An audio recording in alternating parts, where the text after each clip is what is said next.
functioning of the forest. The first role is as saprophytes. Saprophytes mean that they decay, they're decay organisms. So they take organic matter and they degrade it into finer molecules, and using the energy, usually carbon, from that resource. So the saprophytes decompose cellulose and lignin, and they contribute significantly to the carbon and nutrient cycling. Another important role is as symbionts. Symbionts are organisms that help each other, okay? And so, for example, the most obvious one is algae, okay, which is lichen, fungus plus an algae gives you a lichen. So that's a very well documented symbiotic relationship.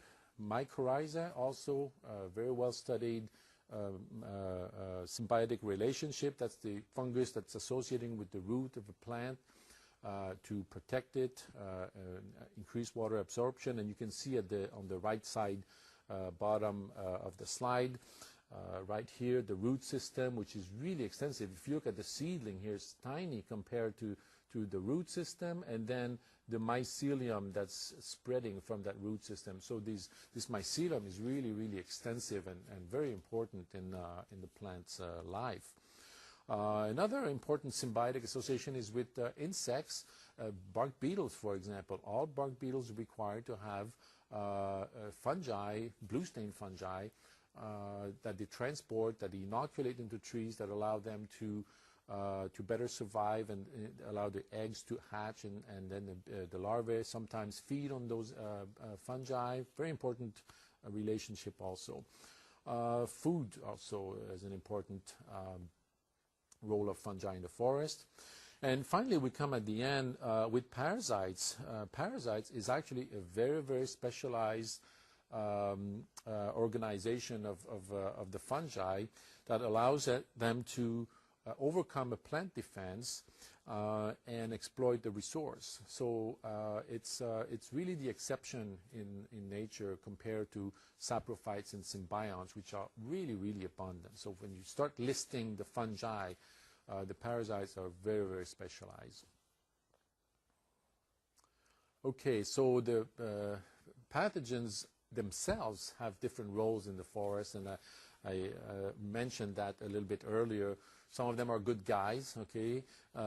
They play a beneficial role in the forest. For example, root pathogens, when they infect, when they develop an infection center, then we have more light coming in, and that favors regeneration, sometimes of the same species, but sometimes of other species. For example, pathogens that affect conifers, when you have an infection center, when that opens up, then you'll have more deciduous trees coming in, and that's good. It's good for diversity, it brings new species, so it increases resilience of the forest. Also, by having these openings in the forest, that's good for wildlife.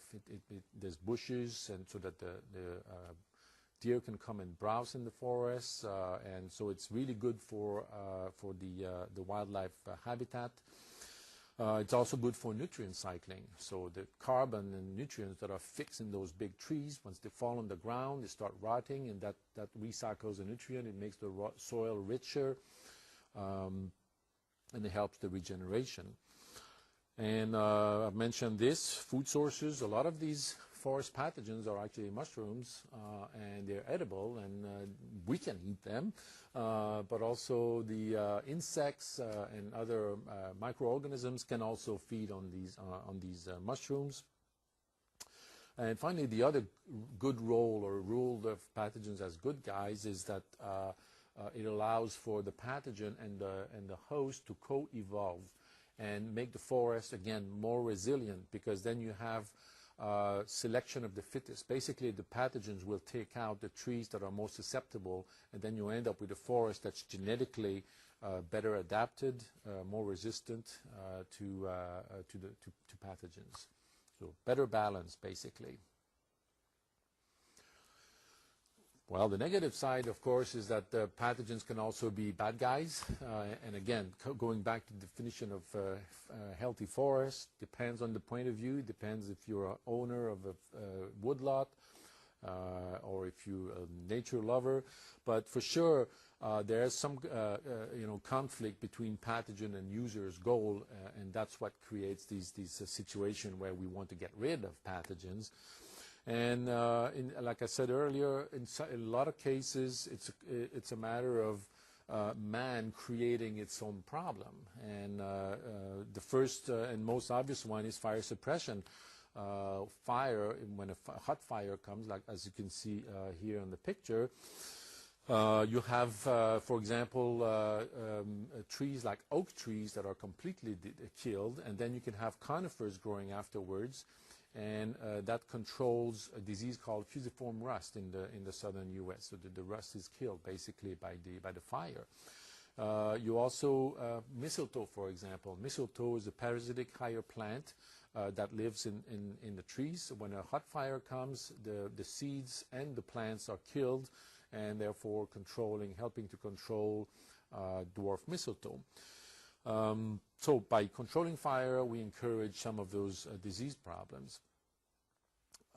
Another thing that we do is, of course, logging. And when we log, we leave behind these stumps. And, of course, in the forest, there's nothing like a stump, right? I mean, that's a really human-made, unique thing that we do. I mean, we cut a tree and we leave a fresh stump. This is a place where spores can land and invade and then go inside of the root system and then spread from root to root. And a lot of root diseases can spread this way. The other thing we do wrong is we tend to grow things like you can see here in very dense environments, and we tend to grow species. We like to have things that are identical, same size, same clones, same species, and we grow these trees in nurseries, and then we plant them. And also to maximize our space, we have the denser possible plantation. And this is conditions that are conducive to diseases, okay, because diseases can spread and they can jump from host to host very easily. And usually places like nurseries, very humid environment, we water them a lot. So these are all conditions that are really helping pathogens. And the final role, the final factor in our helping the pathogen is climate change that I've already mentioned. That could really change the conditions in the next decade, and it's hard to predict how this is going to affect pathogens. Some pathogens might be helped, and others might be hindered by these climate changes. But right now, it's really hard to be able to predict what the outcome of that is going to be. Okay, let's backtrack a little bit here and talk about definitions. What's a pathogen and what's a disease? Well, a pathogen is the organism that causes the disease, okay? So a fungus, for example, that attacks a tree, that's a pathogen. The disease is the actual chronic or lethal malfunction in one or many parts of the plant that result from the invasion of the pathogen, okay? So you can have reductions in growth, for example, malformation, loss of quality, death. These are all the results of the pathogen causing the disease, okay? So really the pathogen is the cause and the disease is the results, that usually the outcome of the pathogen infection, okay? So if you look at this slide, for example, here, sorry. Okay. Here on the top, we have an infection center of a root disease, so that's the disease center, and when you dig in, then you see the infected roots, and if you come back in the fall, you can see the fruiting bodies, so those are disease symptoms, and this here is the sign of the pathogen. Okay, so here you're looking at the pathogen, and if you isolate it, put it in the Petri plate, this is what you get. So this is the pathogen in the Petri plate. Okay.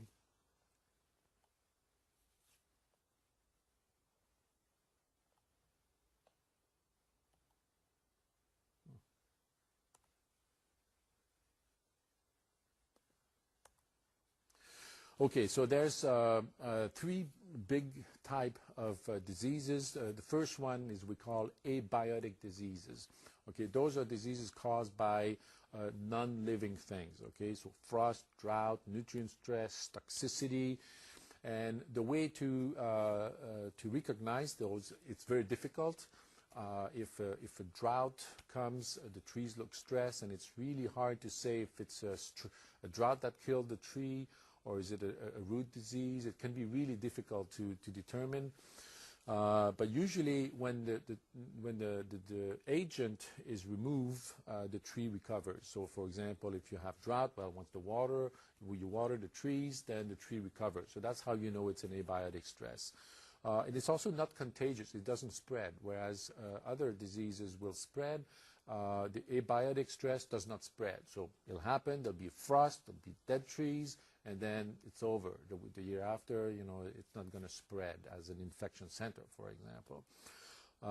The other group of disease is declines, what we call decline. Declines is really a number of different factors that are acting together, causing a disease complex. So often there'll be drought combined with root disease, and sometimes foliar disease. Some insects will come in, and that will cause like a big decline. And some of them can be dramatic. For example, in Alaska, there's been some big, large decline on cedar. And the last category is biotic stresses. This is caused by the pathogen, and that's the topic that we're going to cover today for the rest of the lecture. As we said, you need the conditions that promote the pathogen for infecting, and of course they can be contagious, so they can propagate from tree to tree, and that's what distinguishes them from the biotic stresses. Okay, so let's talk about the big categories of diseases. So we have foliar pathogens, for example, that infect the needles. And there's all different kinds of foliar pathogens on the needles, for example, on the leaves of deciduous trees, causing leaf spots. There's a wide variety of different symptoms of foliar pathogen. There's stem pathogens causing things like cankers, and we can count in that group the decay fungi that causes the conchs. The root pathogens, you can see the infection centers here. Very, very important group of pathogens again. The mistletoe, parasitic plants that infect a lot of conifers and deciduous trees.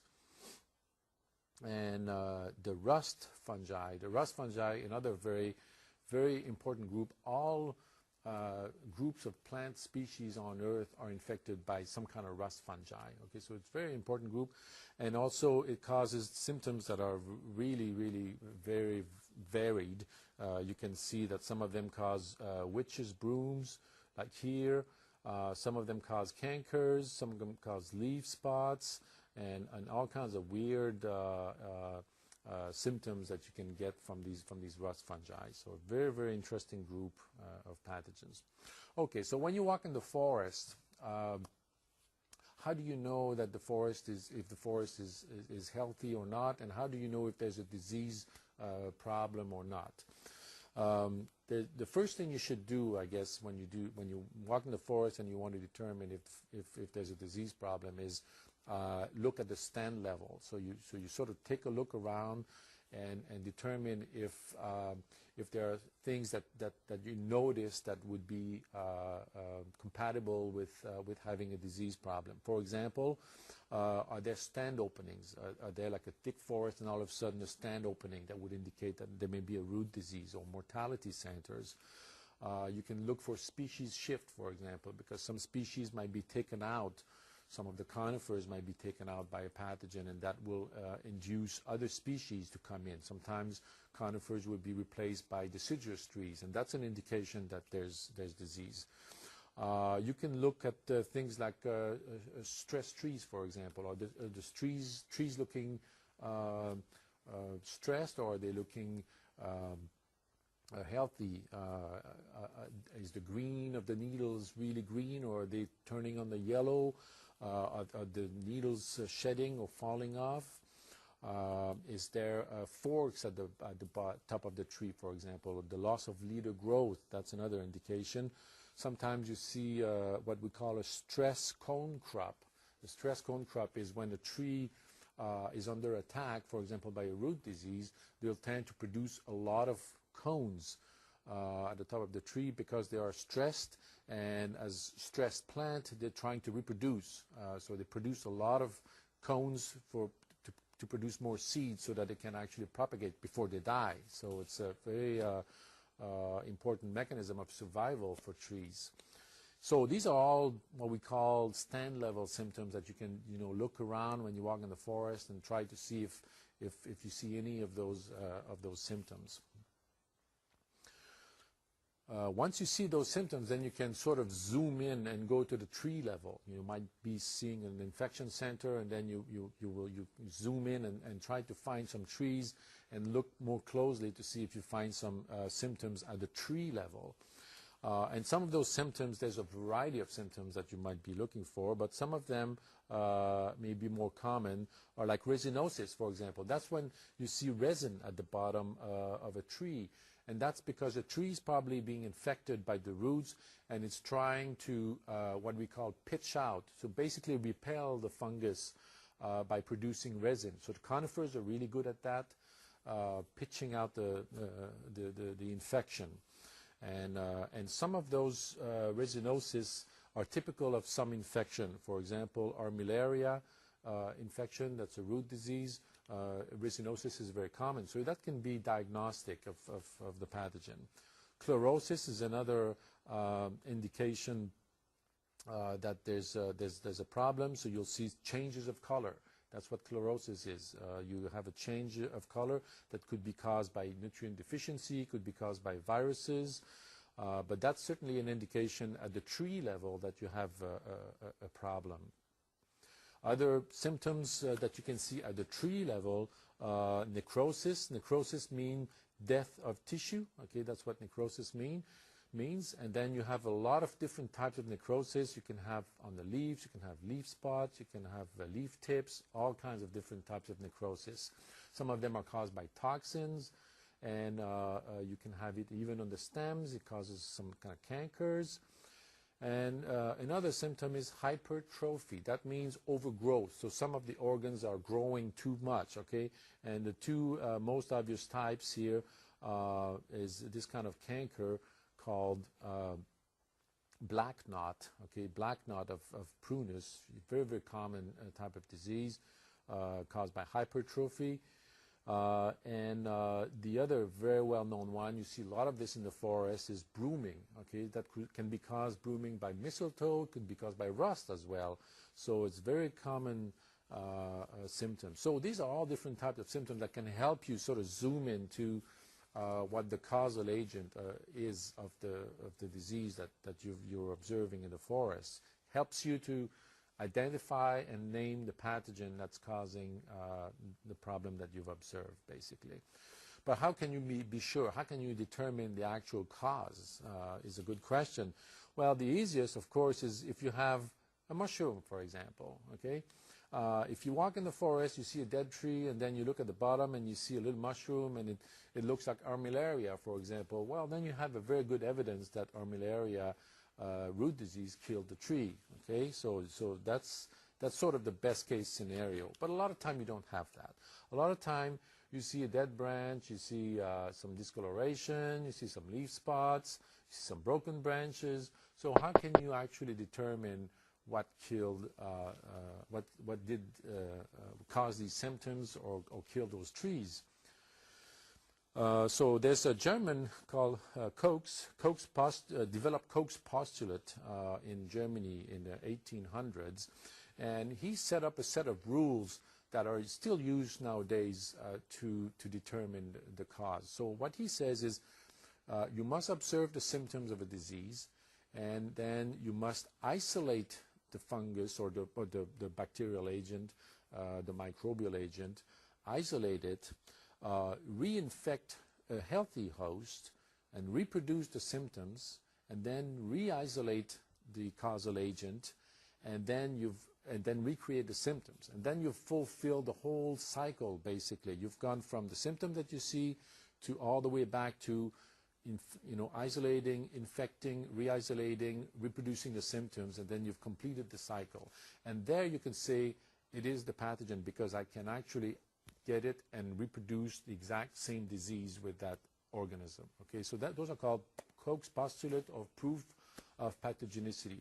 That's the best way to establish who did, what microorganism is causing the disease. But there's problems with this concept, and in some instances it's not possible. If you think of rust, for example, there are pathogens that are what we call obligate parasites. That means parasites that cannot live outside of their host. So you cannot grow these ones in culture. So that's a big problem. So you will never be able to fulfill the Koch's postulates with something like a rust, for example. The other problem is that environment may be important component of the disease, and we don't understand necessarily all the environmental factor involved in disease. So it can take years to understand what conditions are necessary for a pathogen to infect a host. So actually recreating the symptoms might be really, really difficult. It could be years of work.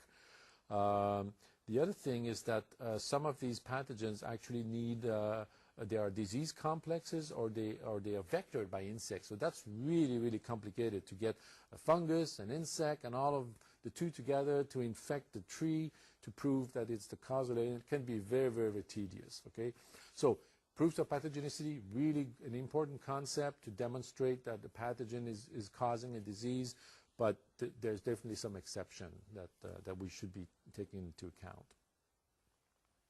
Okay, so we're going to talk now about some of the groups of pathogens that are really important in the forest. The first group is the decay fungi, and we're going to talk about a subgroup of decay fungi that's called the white rot. And the white rot are called white rot because both cellulose and lignin are degraded, and it causes a decay that's whitish. Okay, and the cellulose is degraded by an enzymatic reaction, and the attack by white rot typically is unevenly distributed. So you get these little white pockets, for example, that are forming in the wood, and that's very typical of the white rot. And at an early stage of the decay, because of that uneven distribution, you can actually use the wood. So if the decay is only been there for a year or two, you can actually harvest the trees, and you can use the wood in industrial production, for example. So that's the white rot, maybe not as bad as the brown rot that we're going to talk in a minute. So this is the pictures that you can see here. The pockets, the white pockets that are caused by the white rot, and this is one of the fungus fruiting bodies of a white rot fungus. It's called Indian paint fungus because it's red, and the Indians used to paint their faces with these brown fungus. Okay, and so and what happened is at the end of the white rot infection, you have basically nothing left because both the cellulose and the lignin are gone. So you basically have a mushy mass at the end. The decay fungi that are causing brown rot, on the other hand, they degrade cellulose, but basically not the lignin. And that's why the lignin is brown, and that's why what you end up with is a brown mass of decay. And that develops very rapidly throughout the wood because the brown rot fungi use chemicals to decay the cellulose, and it can propagate more rapidly. And it causes a cubicle or crumbly rot, a very dry rot. And when you see brown rot wood in the wood, you can put it in your hand and just make a powder out of it. So that really greatly affects the structure of the wood. So the woods that are decayed by brown rot, they can break actually. They can be very brittle, so they can be dangerous trees. And these are examples here. You can see here the the type of cubical rot, for example. And I like to show this one in the middle here. It's a brown rot caused by a fungus called chicken of the woods, and it causes a brown rot, but it's also an edible fungus, so you can actually eat it, and I've eaten it in the past. It's delicious. Okay, decay is important for wildlife, so so we think that the logging that we are conducting and the replanting with trees that will be harvested before they get mature will really affect wildlife. It's very important for wildlife because decayed trees are used for nesting for owls and woodpeckers and so on. So we think that there'd be a big impact on our harvesting practices in the coming decades. Okay, another big group of pathogens are the root diseases, and here you see what you expect of a root disease center. You have some dead trees in the middle, and as you move away from the middle of the infection center, then you have these trees that are symptomatic with dead crowns, with flat crowns, and eventually you make it to the healthy trees. And that's a typical infection center.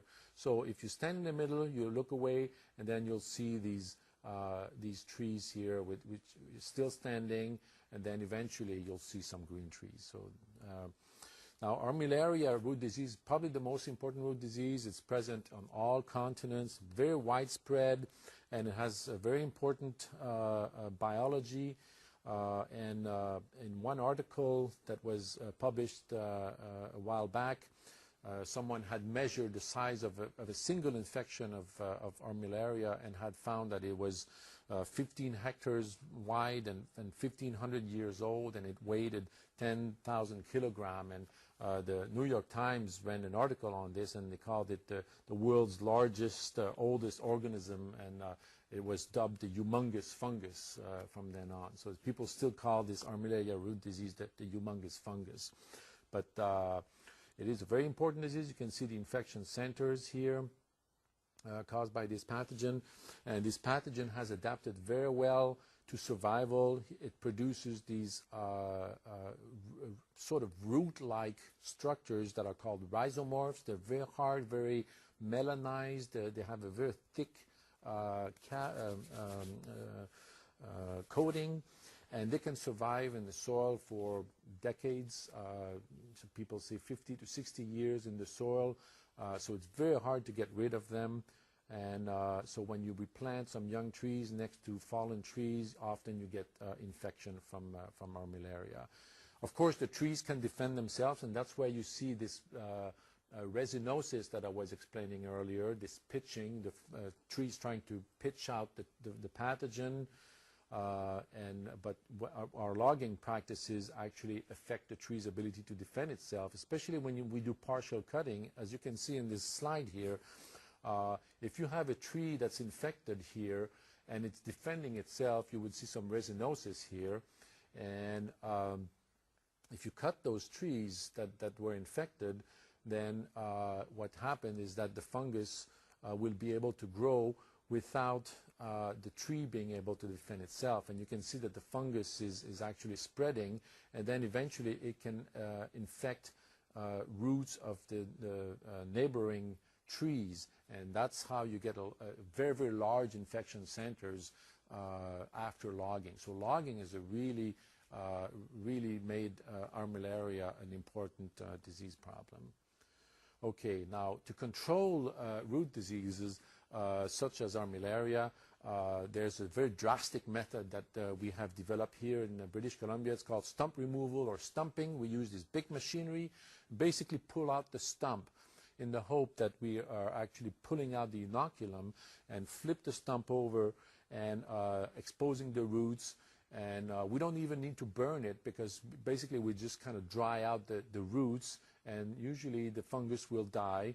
And you need to do this thoroughly, but if it's done thoroughly, apparently it's pretty effective. But some people are claiming that even though it's effective in controlling the disease, that it can cause erosion. That can be a problem. It's also expensive, of course. Every time you see big machinery like that in the woods, it's an extra cost on the producers. Okay, let's switch now to a completely different group of disease, the tree rust. Okay, the tree rust is a group of pathogen that's been widespread, and it's been known for a long time. Aristotle talked about rust. Even the Romans had a god for rust. It's called Rubico, and there's some excavation in Israel that showed rust spores 1300 before Christ, and it affects just basically every crop, the cereals, the pines, the coffee, the soybean, about anything that you can think of that's a plant is affected by rust. And there's two big groups of rust. The ones that are so-called autoecious can actually go directly from the same host to the same host, so from pine to pine, for example. The other group is called heteroecious, and this group needs to go on an alternate host. Okay, the white pine blister rust, for example, needs to go from white pine to another host that's called ribes, like gooseberries, for example, and currants. And so those are the two big groups of rust that we have. These are the different symptoms that I showed you earlier. And the important thing to remember about the rust is that when the rusts are native, they usually have co-evolved with their host, and they are in balance in their ecosystem. And we have rust here in BC, for example, that's called sweet fern blister rust. Very oddly, that one tree will be killed by this rust, but mostly there will be an equilibrium in the natural forest. But white pine blister rust was an exotic species, was introduced in 1800 in North America, has basically devastated pine stands, both the plantation and the natural stands, and now we have this pine rust up in the higher elevation, killing our high elevation pine, such as the white bark pine, and also some of the oldest pines in North America here, the bristlecone pines. And at the same time affecting wildlife such as the grizzly bear, who are dependent on the pine nuts for survival.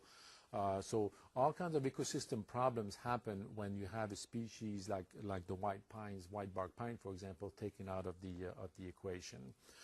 Now we are working to develop genetic resistance to rust, and that's one of the most promising ways to control rust.